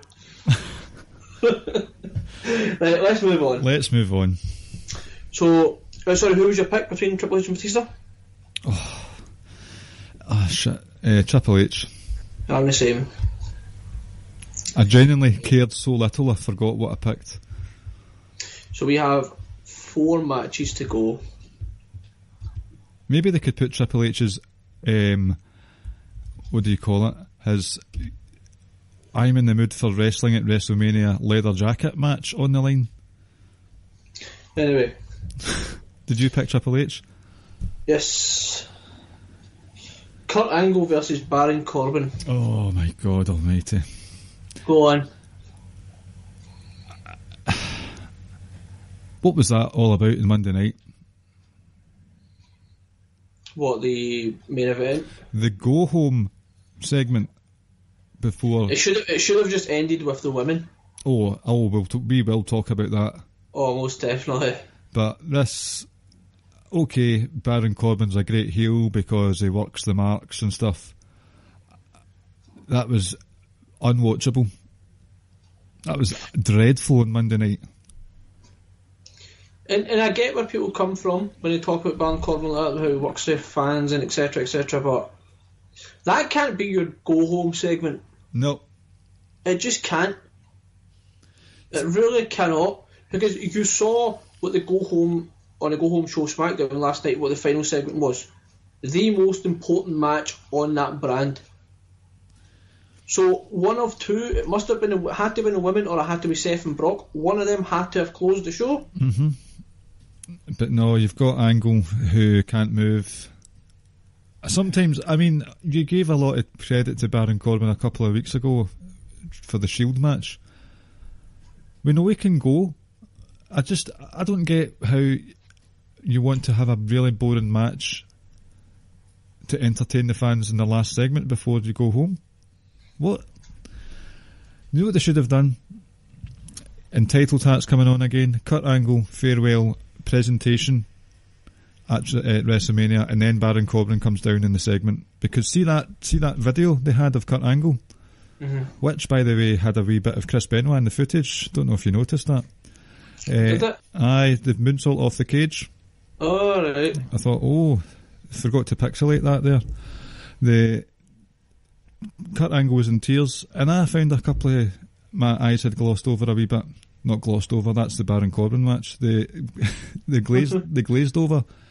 Because Kurt Angle is my bae, he's my goat. And it's absolutely tragic to see his downfall. He couldn't take one of the most basic moves in wrestling, a suplex last week. As a result, he does look hurt because he couldn't wrestle the match with AJ for long. He had a couple of Olympic slams this week. He had that Olympic slam on Randy Orton as well. It's just... it pains me it's sad to see, and I'm happy enough just that he knows it's time to go, even though it was time to go a while ago, but at least he's not going to be one of these guys you're now going to see again, I don't think, in a few years' time. I think he'd realise he's done. And yeah, people now say, well, the Corbin match now looks like he's actually going to be in there with like a guy who's not going to put much risk in, that quote-unquote boring style, whatever Corbin has. If that's actually going to suit Kurt a little bit better now, he'll be able to look after him a little bit more. But I don't think we're getting Baron Corbin versus Kurt Angle. I said it from the very moment this match was announced. Rusev. Yep, Rusev. I think what's going to happen is Corbin comes out, Kurt comes out, and I think Corbin gets on the mic and starts cutting a promo or running his mouth, at which point I think Cena comes down. Cuts a little promo, bang, Olympic slam, bang, FU, tosses Corbin out of the ring, and Cena basically extends his hand saying, it would be my honour to take you on your last ever match, and I think we get Kurt versus Cena. Whoever Kurt Angle faces, he's losing. So if you want to put my official pick, I'm just going to go ahead and do it. My official pick is John Cena wins that match. Okay, I've got picking it down. Picking someone who's not in a match is kind of becoming my forte here. So I've went for Corbin. No, it's annoying. Corbin can still be an effective heel, but wrestle more dynamic matches. Don't know if you remember the chairs match he had with Kalisto. Yep. Excellent match. As you say, the Shield match a couple of weeks ago was not bad. He does have his moments, but... And he's got two of the fucking very best moves around. I know, but that is not how you end the last Raw before Mania. Sorry. No, I agree completely. And look what's happened. Mysterio's injured. That's not a direct... Oh, no. I'm not blaming Corbin for that. It was just unnecessary. The match was unnecessary. Mm-hmm. Dreadful. So we've both said Kurt's losing. I think Kurt definitely is losing, we all know that. But I've went Cena and you've went Corbin. Corbin deserves one bit of credit for that Mania poster that he's put on Twitter saying it will be an unprecedented 8-star match. Right, so now we're down to the final three. Oh. Brock Lesnar versus Seth Rollins. This has had the least build. and I don't need to tell you why. Yeah, exactly. We know why. You know why. Not going to get into that. I'm already a bit hot just now. I want to end on a positive note. However, I'm unsure as to who will win. I think there might be a sacrifice of one of the big three matches. Brock Lesnar is like a cockroach. No matter what you throw at him, he's always going to get back up. So I'm going to toss a coin for this one, and this will be my official prediction. Right? Okay. So heads for Rollins, tails for Lesnar, and I'm using a Great British £2 coin. A nice weighty number for you all. You ready? See if you can hear the ping. Didn't hear anything at all. Tails, Brock Lesnar. I agree. I'm going Brock. I just can't see Seth, Becky and Kofi all winning. I just can't. I think Brock retains. And I'm a Brock mark now, as you know. Yep. I think it'll be a good match. I just can't see how Seth wins. Because at the end of the day, like, we've been taught kayfabe wise that only two men have been capable of beating Brock for a title, so I just don't. There's nothing to suggest that Seth's going to win in my mind. It's nothing that we've been told, I don't think. My only wild card would be that Dean Ambrose comes down and helps him.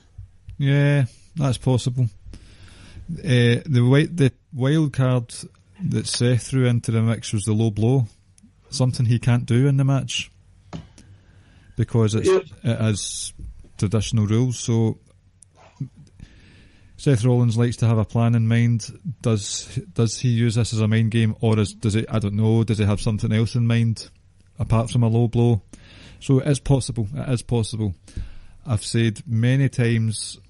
I've said my piece on Brock Lesnar. I'm not going to go into it tonight. I want Seth to win. But my coin landed on tails, so I'm going for Brock Lesnar.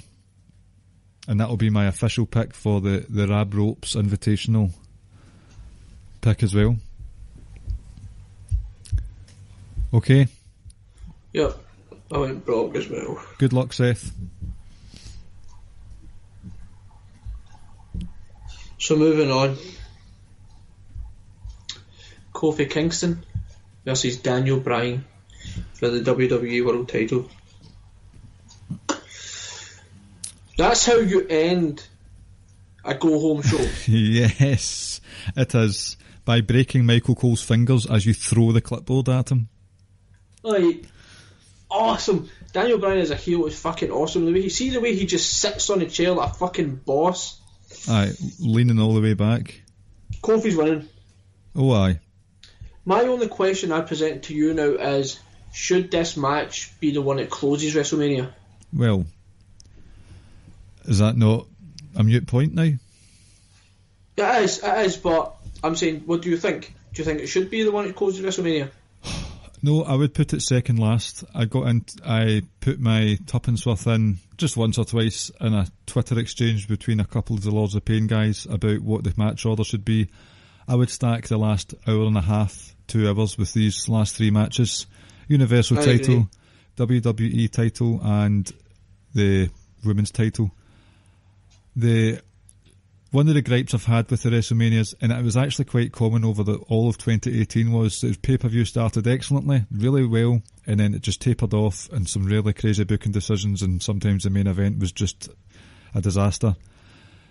And I felt that was the case of a good chunk of the most recent WrestleManias. So change it up. You've got plenty. I may not agree with some of these matches, but you have got plenty of matches on this card that you could fill the start of the show up with. You've got high stakes in the Miz Shane, Triple H, Batista. A couple of tag matches you can start the show with as well. There's loads there, plenty. So for me, in order to engage my interest and not get angry fill the show with the best of the best, the most important matches going in. Kofi, Daniel, main event, the show closer. I wouldn't say I'm against it at all. I just think the other one, it's because it's not the main event officially, I've not really got an opinion on it anymore. I'm not going to second guess it or say, no, it should be this, it should be that. It's happening. I would put it as second main event though. Keep the feel-good factor going for the last hour and a half of WrestleMania. Yeah. I didn't really answer your question there. I feel like this one's got that little bit more momentum heading into WrestleMania, and it built that momentum over the last few weeks. Like I said, the women closing, I was a big fan of that, and I still am, and I believed it for a long time that would eventually happen, and it's happening. So, yeah, and to touch on your point, I would most definitely do that. I'd keep these three matches as the last three on the card. If you wanted to break it up slightly, what you could do is between the second last and last match, you could maybe have Alexa Bliss come out and cut a wee promo, or Elias come out and do something, or just some sort of wee backstage thing, just to break it up slightly. I agree. I'm going Kofi Kingston to win. It's going to be a great match. It's just going to be such a great moment. Oh, I may be reduced to tears with this one. And you know, I saw something on Twitter earlier on. It was that shot of Kofi Kingston sitting at the Elimination Chamber with Biggie and Xavier either side of him, and the shot was them with Kofi's head down, and it was a WrestleMania sign in the background. And we are like, that is great foreshadowing. That's just great storyline. The arc of this story has been sensational. Like, at no point did we think this was a realistic thing that was going to happen, and it's happened before our very eyes. It's been excellent. I don't want to take anything at all away from Kofi, but this match wouldn't be as emotional as it is without Daniel Bryan's work. Oh, definitely, and Biggie and and Xavier Woods, of course. But the subtle and not so subtle references to the racial undertone of the entire story, and the racial tone of who these guys are, of Xavier, Biggie and Kofi. Oh, it strikes a chord. You know, they've made references to it, indirect and direct, more so indirect references to it, with Byron Saxton coming on saying people like us need to work twice as hard to get half as far. And we all know what he meant by that. So, you know, like I say, that's also going to be like a big moment.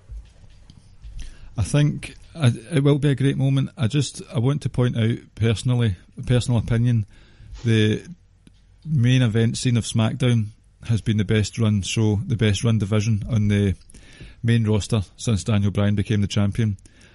His heel turn was one of the best booking decisions I've seen in a long time, because this guy was getting, it's not even a case if he was getting cheered, he came back from his career being ended and all that.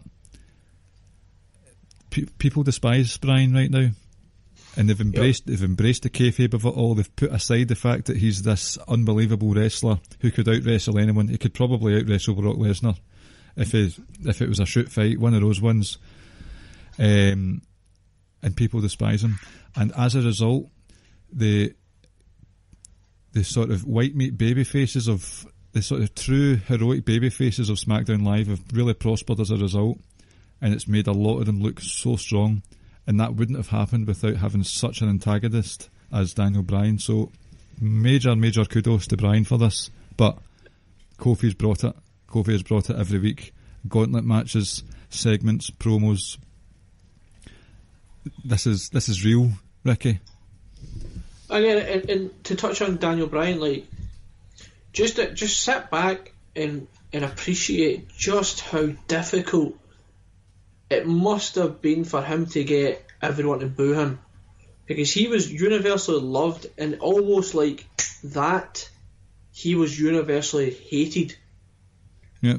It was seamless. So, you know, like you said, he deserves massive credit for that. He's played such a big part in this. Yeah, man, I'm going with Kofi to win, and it's going to be like a real big time feel good moment, a real celebratory type moment. Definitely. Kofi for the win. Kofi Mania. Yep. And we move on to the match that will close WrestleMania. Charlotte Flair versus Becky Lynch versus Ronda Rousey, and as announced by Stephanie this past week on Raw, it is now for both titles.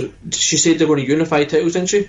No, it was just winner takes all. Winner takes all, right. So I think that's what probably is going to ultimately lead to anyway. Mm-hmm. And like I said, Rance mentioned in our group that the rumours is that with SmackDown going to 3 hours, that final hour or the first hour or whatever could be the women's part of the show, which I'm all on board for, because we spoke about that on this podcast where we said, me and you, that we would love the women to have their own show, but as long as it's not treated like 205, because or even that's just an afterthought. Yeah, even just tucked away on the network in general. Yeah, wouldn't like that. You want to showcase them as much as you can. So there we go. It's going to be Becky Lynch. That's going to be the closing image of WrestleMania 35, is Becky Lynch holding both titles in the air. Yep. See, if I see one more tweet from anyone that Charlotte Flair is what's the word? Shoehorned into stuff. Charlotte Flair gets everything. I hope you shut your mouths the second that Becky raises both titles on Sunday, because she'll have beaten Ronda Rousey and Charlotte Flair after 8 months of just burying everything in sight. She decimated Charlotte. She decimated Charlotte. From the end of that SummerSlam match up until pretty much now, almost on a weekly basis, she would destroy Charlotte. Even when Charlotte was the face and Becky was a quote-unquote supposed heel, Becky almost on a weekly basis would leave Charlotte lying in the middle of the ring. So no, and that's nonsense. Don't hit me with that bullshit that Charlotte's forced on us or whatever. Nobody. You can't. It's ridiculous. It's for me. It's just flat out ridiculous. Becky Lynch would not be where she is right now if it was not for Charlotte. Nobody has been booked this strongly. Nobody has been, I won't say overpushed. Nobody has been pushed like this since John Cena in the late 2000s. This has been... It's a real strong, significant push that Becky's got. It's a campaign. She entered a match in the Royal Rumble that she was not supposed to be in. Yeah, so Charlotte, okay, she's had all those title reigns, but she's not going to be the double champ. She's not going to be champ. She's not going to be able to boast beating Ronda and Charlotte in the same night, Becky in the same night. That's Becky. She's getting it all. She has been pushed to the moon, and she'll go further than that. So Becky to win, I would chuckle heartily if either of the other two won. But this is going to be Becky's night. Yeah, man, and being recognised as champ is a big deal. Mm-hmm. A big thing. That closing image of her having both titles, that right there puts... If that doesn't get people to shut up, nothing will. Yep. That has to put an end to any nonsense about Charlotte being overpushed or them not giving us what we want, blah, blah, blah, blah, blah. I mean, let's be honest about it. In like 3 of the top matches, you're kind of getting what you're wanting. We've gotten Kofi in one, we've got Becky potentially winning both titles, and we've got Seth in the other one. Yep. Like, so... Yeah, I'm going Becky to win. I hope it's Ronda she pins or makes tap out, or she taps out. That's why I think this Ronda calling wrestling fake was added in, because Becky will be able to say, is it fake now? I really hope it is, because then you just know Charlotte's going to get a look at it. She was added just because she could take the pin. But I'm hoping it is Ronda, and then because then you could still go with Becky and Charlotte if you wanted to. Some people might want a break from it, but you still could, because Charlotte could be like, I was never fucking pinned. So you could run those two for another month or so. Yep. And speaking of Charlotte, that knee she delivered to Ronda on Monday night was excellent. Oh, it was unbelievable. Oh, that segment was on steroids. That was, for me, it was a little over the top. Oh, give me it all. I know it was over the top, but It was over the top, but it was still kind of fun to see. That says the knee from Charlotte was just excellent. Oh. But this is, and we are now getting the culmination of a story that has been going on for what? It's about 8 months? And this is the culmination of the Becky rise to the top. Uh-huh. That she gets to be part of the closing match of WrestleMania, and she will be the image of WrestleMania 35. No matter what happens, it's going to be her, it's going to be plastered all over the place, because she's going to be in that main event, the closing match, and that's the last thing you'll see of WrestleMania 35. Do you know what I'm actually looking forward to the most? One of the most is the hype video for that match. Yeah, it'll be good. I'm looking forward to Charlotte's entrance as well. Yeah. Oh, like, see, we were talking about Kofi being the main event. Again, it's not a case of the women should get it over the men.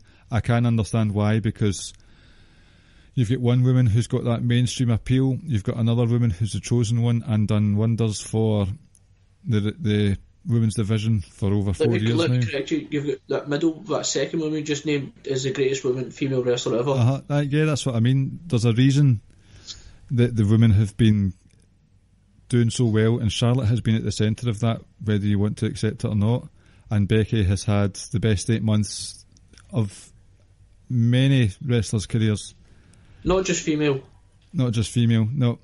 So she like we said, she has laid waste to the best female wrestler in the world, in my opinion, time and time again. She walked into Raw, and that moment, I know a lot of people talk about her standing in the crowd, mouthing off and arms out with the blood coming from her nose, just like this iconic Stone Cold Steve Austin image. For me, the image or the moment of that night was her music hitting and her swaggering down to the ring all on her own. And that image for me, that moment, I felt was more iconic or bigger than standing in the crowd with blood on her nose. As soon as I saw that moment, I was like, oh, she's fucking real, she's legit. I think the most iconic moment for me was the leg drop off the ladder at Evolution. That was stunning. She's had a lot, and it might come across that we bash Becky. We absolutely love Becky, the pair of us. What we get pissed off about is the notion that she isn't pushed, or they don't want her there, or Charlotte's been shoehorned, or Charlotte's over pushed, or this and that. Like that, what we get annoyed about is the non-stop shit other people talk. It's the fact that people think that she's untouchable when she does have flaws in her promos. She does have botches in matches, just like everyone else. She's not perfect, but people seem to think she is, and it gets a bit grating when it takes 2, sometimes 3 to tango. It's not a solo dance. Yeah, and I've said it before, I'll say it again. Becky watched a hell of a lot of Conor McGregor videos. Conor McGregor watched a hell of a lot of Finn Balor and Vince McMahon videos. And Conor McGregor's a wanker. Conor McGregor is a fucking wanker. Is that us? I've just got one final question for you. Okay. Are you bothered about the length of WrestleMania, how long it will be on for? We're looking at potential 7, maybe 8 hours. Not necessarily. I fall into that boat of not going to be able to see it within immediacy anyway. So I knew that it would probably be stages that I'd be watching it, and I'll be skipping one match in particular. Yeah, the Bloody Murphy versus Tony Nese match. Oh, I'll be watching that as soon as possible. As long as Caleb doesn't spoil the result for me. Spoil it, Caleb, or I will. No, the time doesn't bother me. What bothers me is the apparent need for pointless segments. Yeah, I've always maintained that. Like, see, rolling out the Hall of Famers, like, get rid of that. 10-minute entrances. Bringing out random singers and stuff, and that, get rid of that.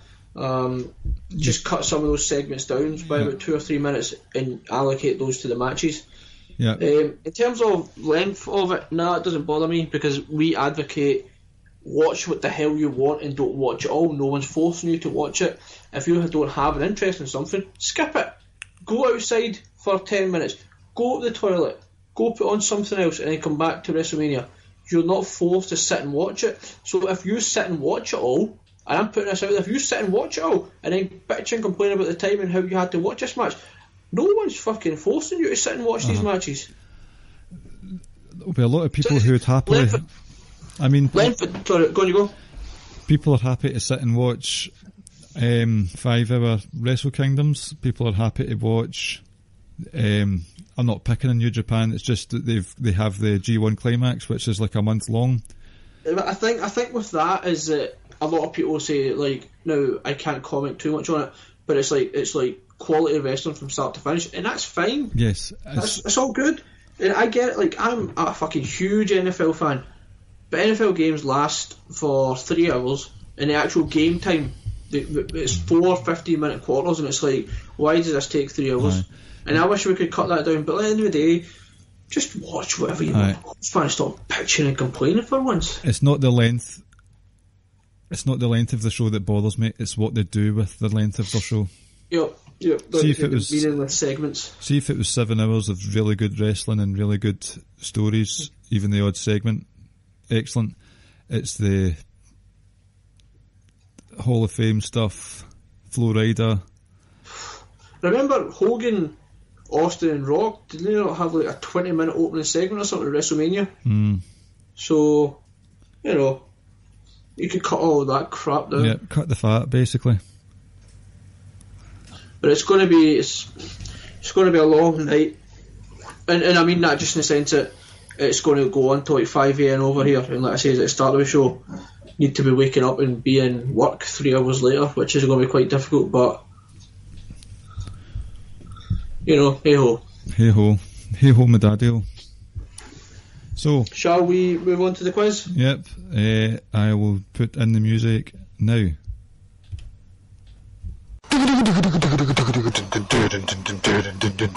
It's fucking quiz time with Ricky and Clive and friends. A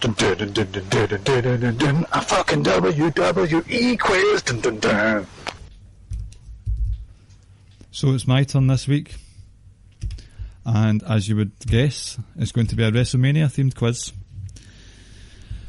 Let me bring up my notes, ladies and gentlemen. Right, so I've got 10 questions. They are all WrestleMania related. Are you ready? Yeah. Number 1. What was significant about The Rock's victory over Steve Austin at WrestleMania 19? What was significant? Mm-hmm.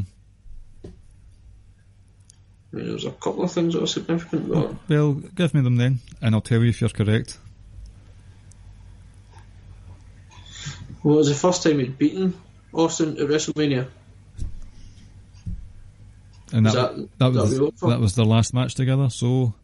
And that was Austin's last slip match. So that was the... only? The only? Yep. It was the only time. That was it. Right, I'll give you the point. It was the only time he beat Austin. I mean, I did say that at the start. Well, you didn't exactly say it, so that's why I said it was the first time he beat him at WrestleMania. Mm-hmm. It's not first and only, alright. It's not what I typed down. Okay. Number 2. Who holds WrestleMania victories over every member of Evolution?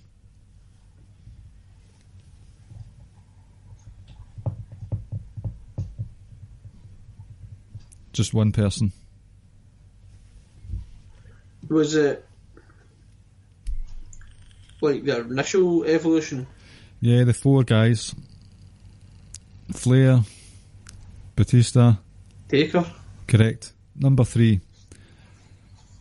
Who has went the longest in their career since, I believe, their first Mania match at WrestleMania 12? Who has went the longest without ever winning at WrestleMania?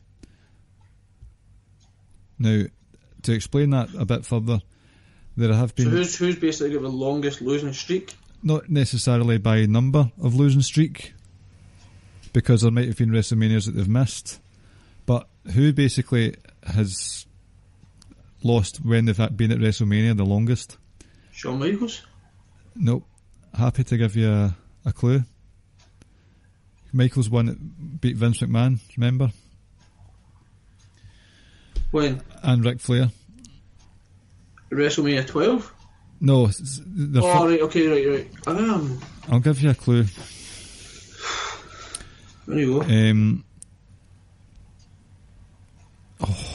How would I give you a clue to this? Right, the WrestleMania 12 match was against Roddy Piper.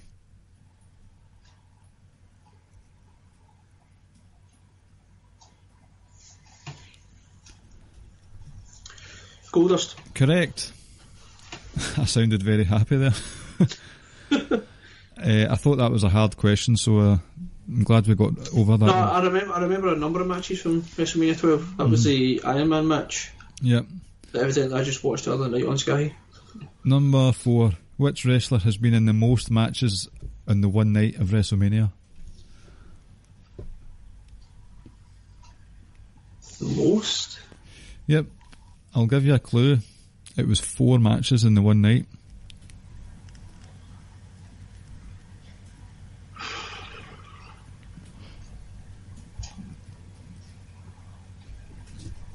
Racking your brains for this one. 4? Surely it must have been some sort of Battle Royal type match.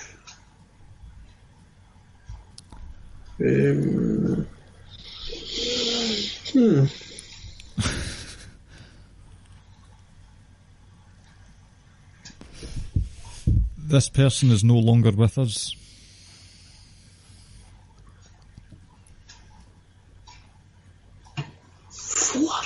How the hell could it be? Let me think of another clue.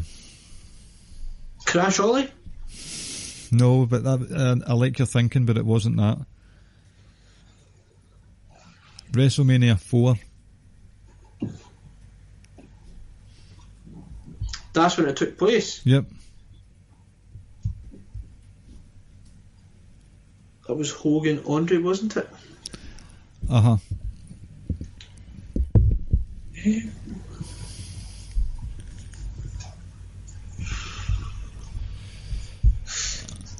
Right, one more clue.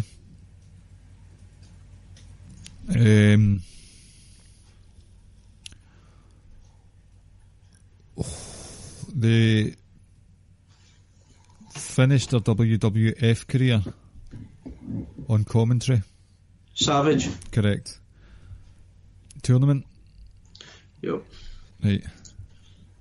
Was it Ted DiBiase? Was his... DiBiase. I had it in front of me a while ago, but I can't remember the others. Number 5. Who defeated Molly Holly to earn the chance to shave Molly bald at WrestleMania 20?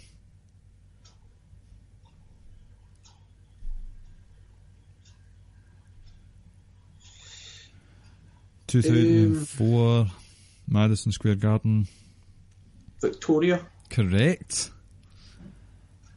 Number 6. Which 2 wrestlers have won both the world title and the IC title at WrestleMania? Not on the same night, just at separate occasions. Which 2? Which 2? Did you say? Oh, there's actually 3. Daniel Bryan. Uh-huh. I'll give you, since I just remembered, I'll give you 2. I'll give you the point if you get 2. Daniel Bryan. Never gone. No.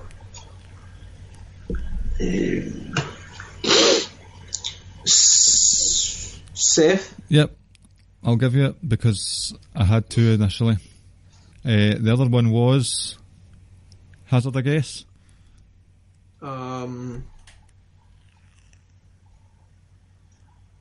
Intercontinental. Jericho? The answer was Bret Hart. Oh, I should know that. Number 7. What was the second last match at WrestleMania 32? WrestleMania 32. So that was what? 20, so it's up 35, so last year was 34. So 2016? Oh,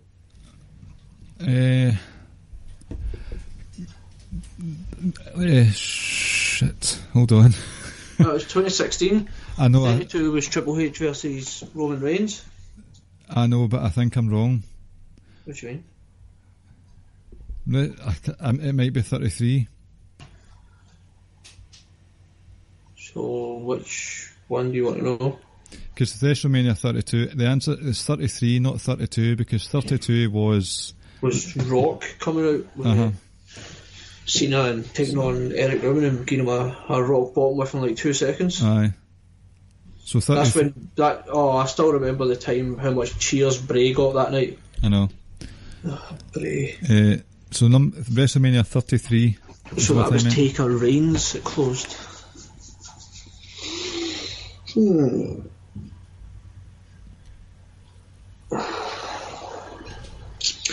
Was it the women's match?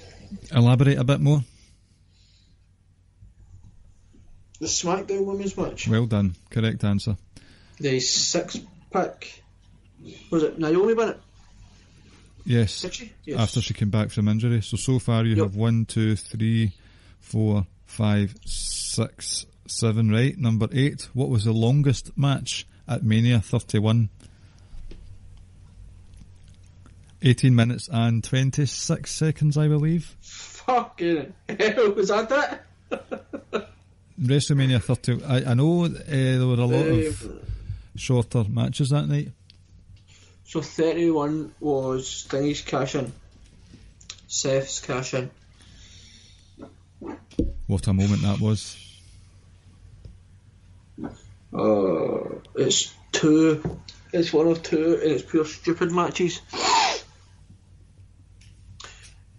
Well, I think the Roman and Brock one went on for about somewhere between 15, 16. Do you know what?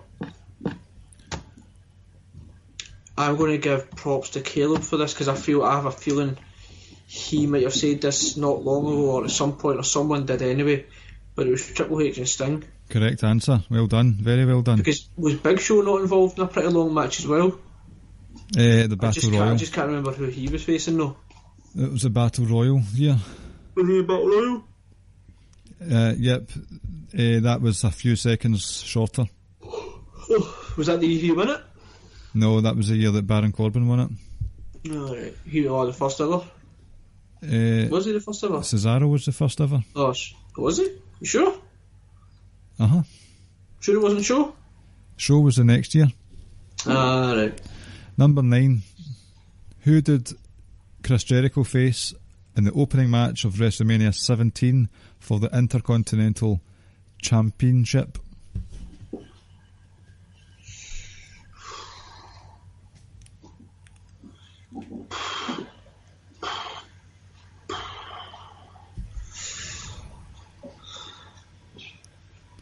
Do you know, I've not seen WrestleMania 17 for a long time.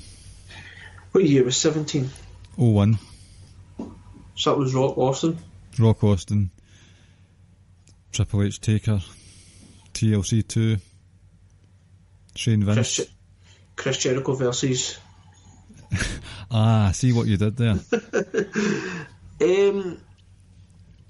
I'll hazard...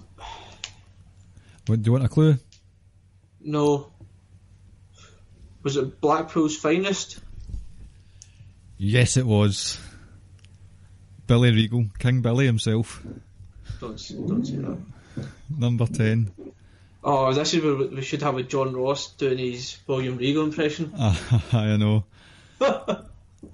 Name 7 participants from the Fatal 14-way women's title match at Mania 30. It was a Vicky Guerrero Invitational. Name 7 of them. How many women? 14 1-4. You want me to name all 14? I want you to name 7 of them. By the way, speaking of what the fuck was that 18 multi-person match all about on SmackDown? Dreadful, that's what it was. 18 people?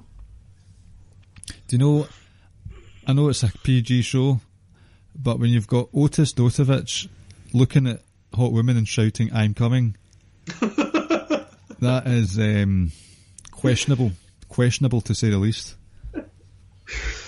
Right. Think about that. He's just standing there shouting, "I'm coming." It's ridiculous. Right, so this was for the Divas title. Yep. AJ. Correct. Right, that's 1. Natalia. 2. Surely Nikki Bella. 3.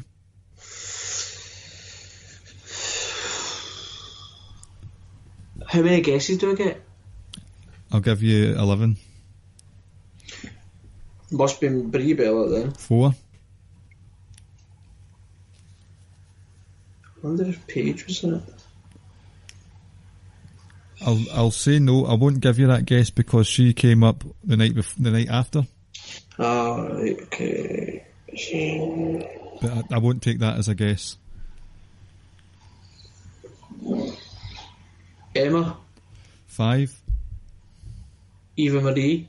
6. Summer Rae. 7. Thanks. Monica Geller. 7. Other contestants were Cameron, Tamina, Naomi, and Rosa Mendes, and I don't think Rosa Mendes. Alicia Fox. Foxy. I don't think I'd have guessed her. And Aksana. Definitely wouldn't have. I think that's a typo. I've never heard of this person. Right, that concludes the WrestleMania preview and prediction show. You want to do the plugs and stuff? I may as well, since I was hosting. Yep. So that's us, folks. WrestleMania preview and NXT preview. Hopefully, listen, man, just enjoy it. Just enjoy it. Pick and choose whatever you want to enjoy. If someone likes something you don't like, don't bash them. It's subjective. We all like different things. Just enjoy. Once again, folks, if you're in the New York area, go to the original Hooters where the Social Suplex gang are having a WrestleMania watch party / live podcast. Please interact with them. If you're going to be there, go. If you know anyone that's going to be in the New York area but doesn't have WrestleMania tickets, please encourage them to go as well. You can catch the rest of the shows on the network, and those are Keeping It Strong Style with Jeremy and Josh, aka J&J Security, Rich and James over at One Nation Radio. All four of them are in New York. All Things Elite. You can also get the newest podcast on the network, and that is courtesy of Mr. James Boyd. It is NXT Then Now Forever. You can catch Ricky and Clive on Twitter. We no longer have Facebook. Fuck Facebook. We rarely used it. You can also go on the Social Suplex's Facebook group, which is the Wrestling Squared Circle. Also, folks, we have T-shirts. Please buy our merch. You can buy your own Ricky and Clive Wrestling T-shirt, or you can buy the Social Suplex T-shirt. We also have a One Nation Radio and a Keeping It Strong Style T-shirt as well. You can get that on Pro Wrestling Tees. And like we say, I'm either going to be riding solo next week, or I'm going to try and get someone in. I'll figure it out. Clive, you're not going to hear from Clive for a couple of weeks. And I don't have anything more to plug other than the fact that, yep, I do. Shout out to Outsider's Edge. We recorded a quiz with Kyle and Rance earlier this week, which we'll be releasing in a couple of weeks' time.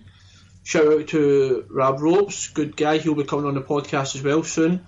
And shout out to Darren, who and download Why We Watch Pod. He will also be coming on at the same time as Rab Ropes. So we have 2 more rounds of our quiz before moving on to the semi-finals, and they'll hopefully be out in the next sort of 6 to 8 weeks, we hope. A shout out to Muzza on Twitter. Definitely. He enjoys the banter.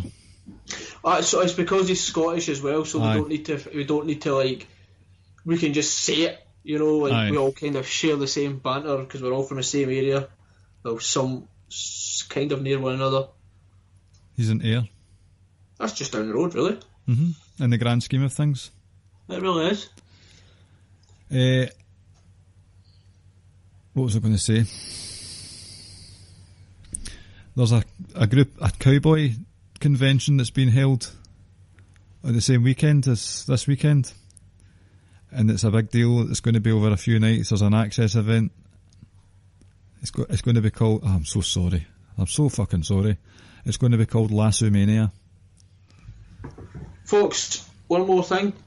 See, next week, you won't need to listen to any of these shit jokes because I will not be telling you any kind of joke. That was bad. You should have just told the joke from last week. Do you want me to tell that joke from last week? Go ahead. Thanks. So, Kyrie's saying she's got a big match this Friday in the Fatal 4-Way.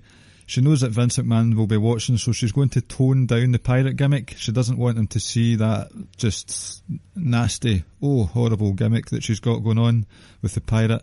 So she'll tone it down. But regardless of the outcome this Friday, she will definitely be going back to Full Sail. Enjoy WrestleMania and TakeOver, folks. Take care. Night.